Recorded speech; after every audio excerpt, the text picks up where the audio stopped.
Cuatro países occidentales, cuatro países aliados a Israel se suman a esta tendencia que empezó hace aproximadamente un año de anunciar el reconocimiento del Estado palestino. En este caso, Reino Unido es el que toma la batuta junto a Canadá, Australia y Portugal. Se suman a Francia, a Irlanda, a España, a varios países más, insisto, aliados de Israel que hoy de alguna forma empiezan a tomar distancia y que buscan con esta medida llamativa presionar fuertemente a Israel para que detenga su ofensiva en Gaza. ¿Por qué te digo que es una medida llamativa?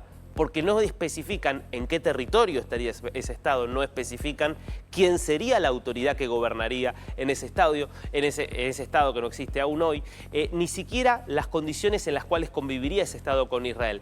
Todo queda en el aire, pero así lo anunciaba Keir Starmer.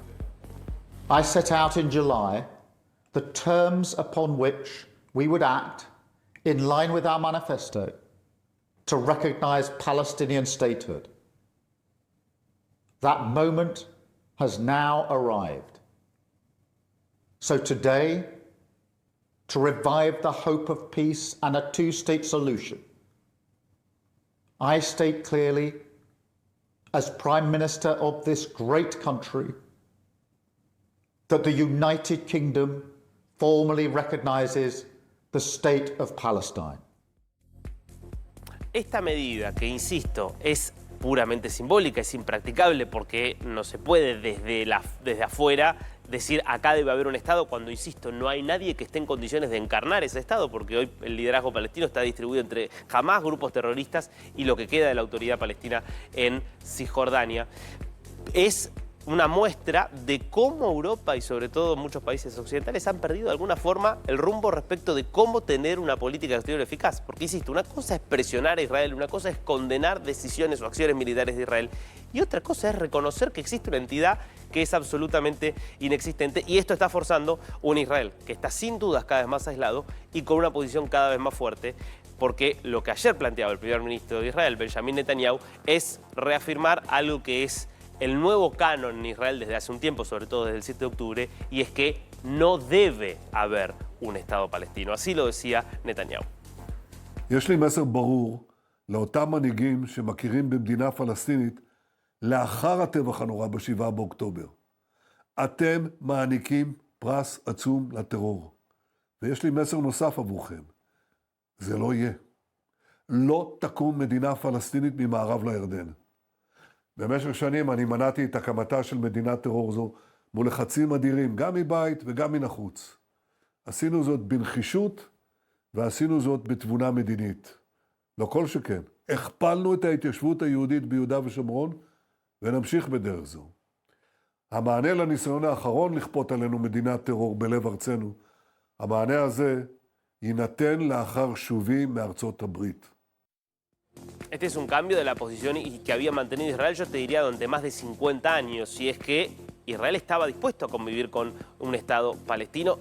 Hubo muchos ofrecimientos para que existiera un Estado palestino y los líderes palestinos lo rechazaron una y otra vez, esencialmente porque la posición dominante siempre entre los líderes palestinos es que no estaban dispuestos a aceptar la existencia de un Estado judío en Medio Oriente, que consideran que es una región islámica, y esa es una máxima que no están dispuestos a quebrar, sobre todo aquellos que tienen posiciones extremistas islámicas. Lo cierto es que ahora Israel está incluso empezando a amenazar con la posibilidad de anexar Cisjordania, lo que también sería muy disruptivo en materia internacional. Ahora, que lo que no puede haber dudas es de que si hay un ganador en esta decisión que están tomando todos estos países de reconocer el Estado palestino, es Hamás. Porque Hamás va a decir, y lo está diciendo, que esto es como consecuencia del éxito de los horrores que cometió el 7 de octubre. Así lo decía Ghazi Hamad, uno de los líderes de esta organización terrorista, hace apenas unos meses. اليوم ليش كل الدول اعطيني بس اقول لك مثلا ليش كل الدول اصبحت تعترف بفلسطين الان؟ قبل 7 اكتوبر هل في دوله تجرأت على ان تعترف بدوله فلسطين؟ اعطيني بس من دائما. الان حصاد 7 اكتوبر هو الذي خلى كل العالم يفتح عيونه على القضيه الفلسطينيه. Independientemente de lo que vos puedas pensar de lo que ha hecho Israel y de cómo está llevando adelante la guerra, Hamad tiene razón. Esto es consecuencia del 7 de octubre. Muchos países han decidido premiarlo. Bien, y vamos a dar la vuelta al mundo con noticias y empezamos en Brasil, donde tuvimos un fin de semana de muchas movilizaciones. en contra y a favor de la amnistía que se está discutiendo en el Parlamento luego de la condena contra Jair Bolsonaro, en el caso de Bolsonaro 27 años y 3 meses de cárcel, y contra otros 7 imputados de intento de golpe de Estado. Río de Janeiro y San Pablo, epicentros de estas manifestaciones, fueron muy fuertes a favor, pero insisto, también muy fuertes en contra de este proyecto que por ahora no tiene fecha fija. Se cree que tal vez el miércoles pueda votarse. Y hoy el consenso dentro de la Cámara de Diputados habla no de una amnistía general, sino de una rebaja de penas para todos aquellos que fueron condenados por el asalto a los edificios, que son las sedes de los 3 poderes de la democracia, el 8 de enero de 2023, y tal vez en alguna negociación que le permita a Bolsonaro una reducción de la pena y la posibilidad de cumplirla bajo arresto domiciliario y no tener que ir a una cárcel. Bien, y vamos a dar la vuelta al mundo con noticias y empezamos en Brasil, donde tuvimos un fin de semana de muchas movilizaciones en contra y a favor de la amnistía que se está discutiendo en el Parlamento luego de la condena contra Jair Bolsonaro, en el caso de Bolsonaro 27 años y 3 meses de cárcel, y contra otros 7 imputados de intento de golpe de Estado. Río de Janeiro y San Pablo, epicentros de estas manifestaciones, fueron muy fuertes a favor, pero insisto, también muy fuertes en contra de este proyecto que por ahora no tiene fecha fija. Se cree que tal vez el miércoles pueda votarse. Y hoy el consenso dentro de la Cámara de Diputados habla no de una amnistía general, sino de una rebaja de penas para todos aquellos que fueron condenados por el asalto a los edificios, que son las sedes de los 3 poderes de la democracia, el 8 de enero de 2023, y tal vez en alguna negociación que le permita a Bolsonaro una reducción de la pena y la posibilidad de cumplirla bajo arresto domiciliario y no tener que ir a una cárcel. Nos vamos a Europa, donde el Reino Unido estuvo liderando el primer ejercicio de la OTAN de protección de un país afectado recientemente por la incursión de drones rusos. Estamos hablando de Polonia, donde 19 drones rusos ingresaron y durante bastante tiempo violaron el espacio aéreo polaco. Después de eso, mucho movimiento de la OTAN.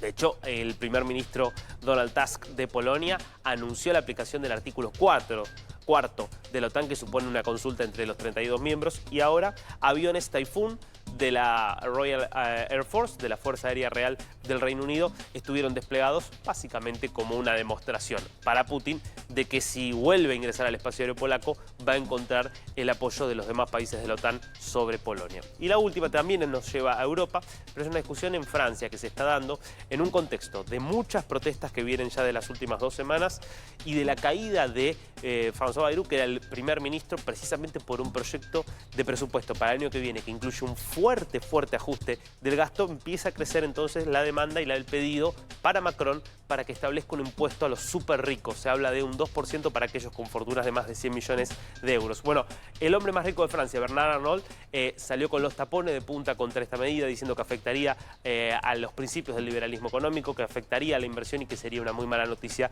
para Francia. Es una voz importante, es el dueño del grupo LVMH, que está planteando que sería un error ir con ese impuesto.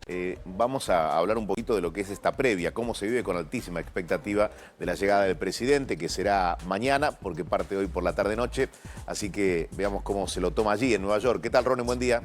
¿Cómo estás, Edu? Buen día para vos y para todo el equipo, para el invitado también, obviamente. Mira, básicamente, bueno, sorprendió la llegada un poco más demorada, pero bueno, obviamente las noticias del día que vos contabas hoy temprano tenían mucho que ver con eso. Mañana, gran expectativa, pero ¿por qué? Porque empieza, claro, en el día de hoy empieza lo que es la Asamblea de las Naciones Unidas. El primer país que siempre habla es Brasil por una cuestión más que nada de historia y de costumbre.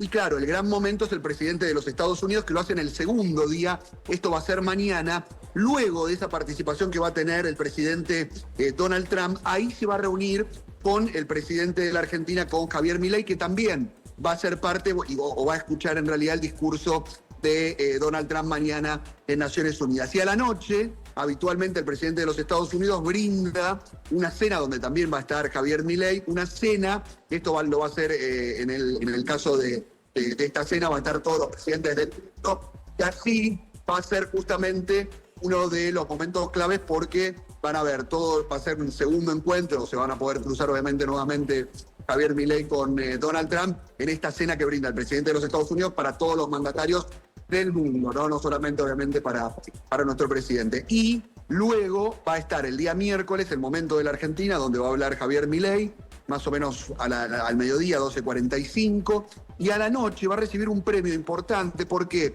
Porque lo entrega el secretario del Tesoro, que ya había estado en Argentina, Scott Bessent, que es un hombre muy importante del gobierno de los Estados Unidos, porque no solamente Edu es el secretario del Tesoro, sino que es un hombre que a nivel económico Donald Trump escucha mucho.